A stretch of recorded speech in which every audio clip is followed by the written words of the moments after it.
Jewish event in a short period of time. So, and the most number of people to show up on time as well. I think it's a reflection of how sought after attendance at the symposium is. So thank you all for coming. I would first like to introduce Orit Sarfaty. Orit is the incoming Executive Director of New Israel Fund of Canada. Orit?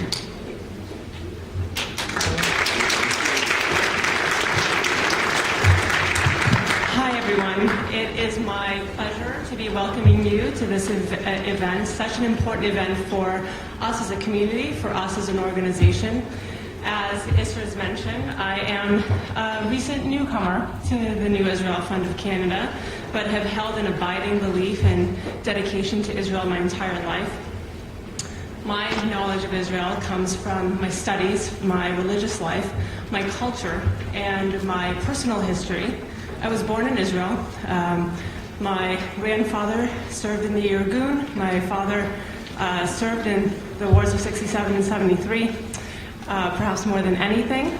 My personal history derives from a shoebox underneath my parents' bed holding my father's military pictures. And can I tell you how much I loved looking through those pictures with my father growing up from maybe the age of 4 until leaving for college.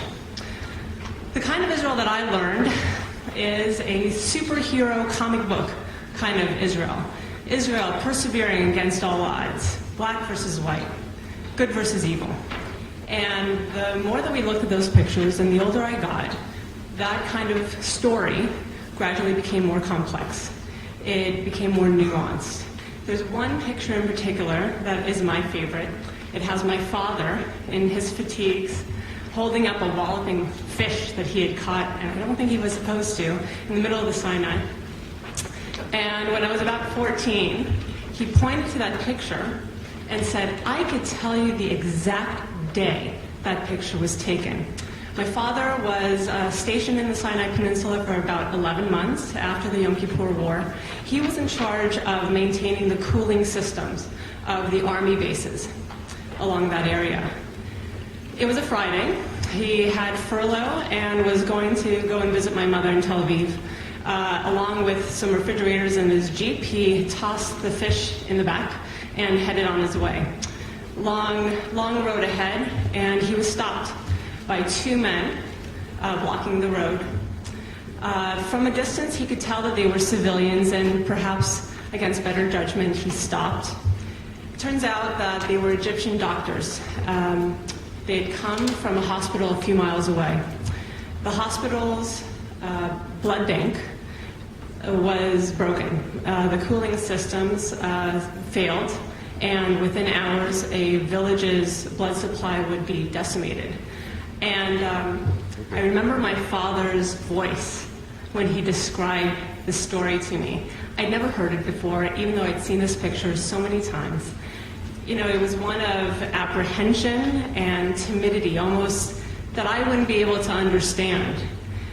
To my mother, he said that car troubles kept him from coming to Shabbat dinner on time. To me, with tears in his eyes, he said, you know, I probably shouldn't have, but I had no choice. I had to help them. They're human too. He didn't say it at the time, and he wasn't prepared to say something so articulate, but the New Israel Fund of Canada says it every day in the work that it does, in the projects that it funds. It's easier to hate in the abstract than it is in the concrete. It's easier to sit in silence, in fear, than it is to have a dialogue about sensitive issues in public.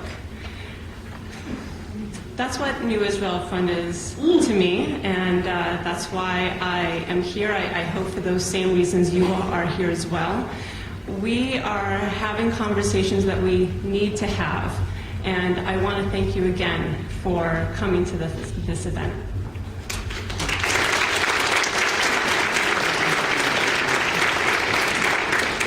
And now I would like to introduce our Master of Ceremonies, Bob Ray. Bob Ray is the leader of the Canadian Liberal Party. He's the former leader of the Ontario New Democratic Party and a member of Parliament. In his personal and public life, he has been a committed supporter of Israel and New Israel Fund of Canada. And I would like to introduce you, Bob.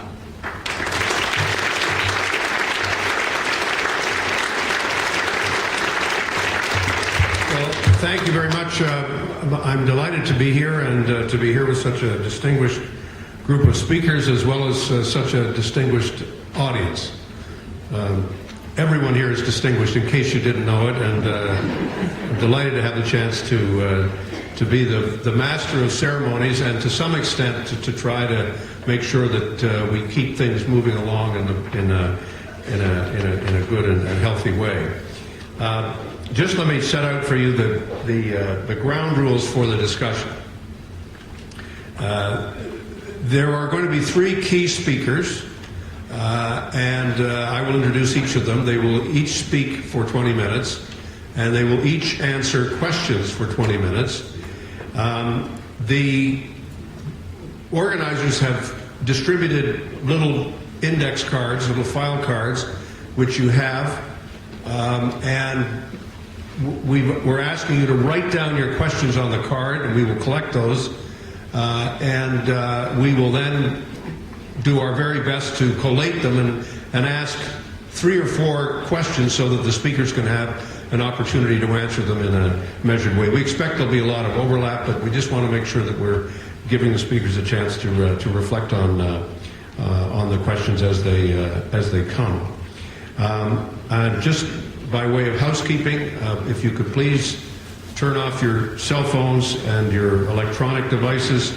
I've been told to advise you that there are washrooms at the back, and please be advised as well that the symposium will be recorded, and we're asking that there be no flash photography. And the people who are going to be collecting the cards can be identified because they've got the name tags in front of them.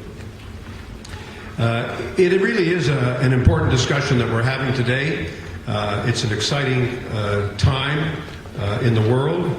It's a challenging time in the world, and the speakers that are going to be talking to us are people who have not hesitated to talk about these challenges, always from a perspective of deep support for the State of Israel, deep support for peace and the Middle East, and deep support as well for a peace which recognizes the rights of the Palestinian people. Let me introduce them to you as they come up to speak. Our first speaker is Peter Barnard. Peter is an associate professor of journalism and political science at the City University of New York. He has written, for those of you who don't know, he's written a brilliant book on American foreign policy, which came out last year. He's been a busy man, and a very provocative and intelligent book on challenges facing Zionism today called The Crisis of Zionism. He's a former editor of the New Republic. He's a senior political writer for the Daily Beast and the editor-in-chief of Open Zion, a group blog that aims to create an open, unafraid conversation about Israel, Palestine, and the Jewish future at the Daily Beast. He lives with his family in New York City. We welcome him here in Toronto, and we look forward very much to his remarks. Peter, you have 20 minutes.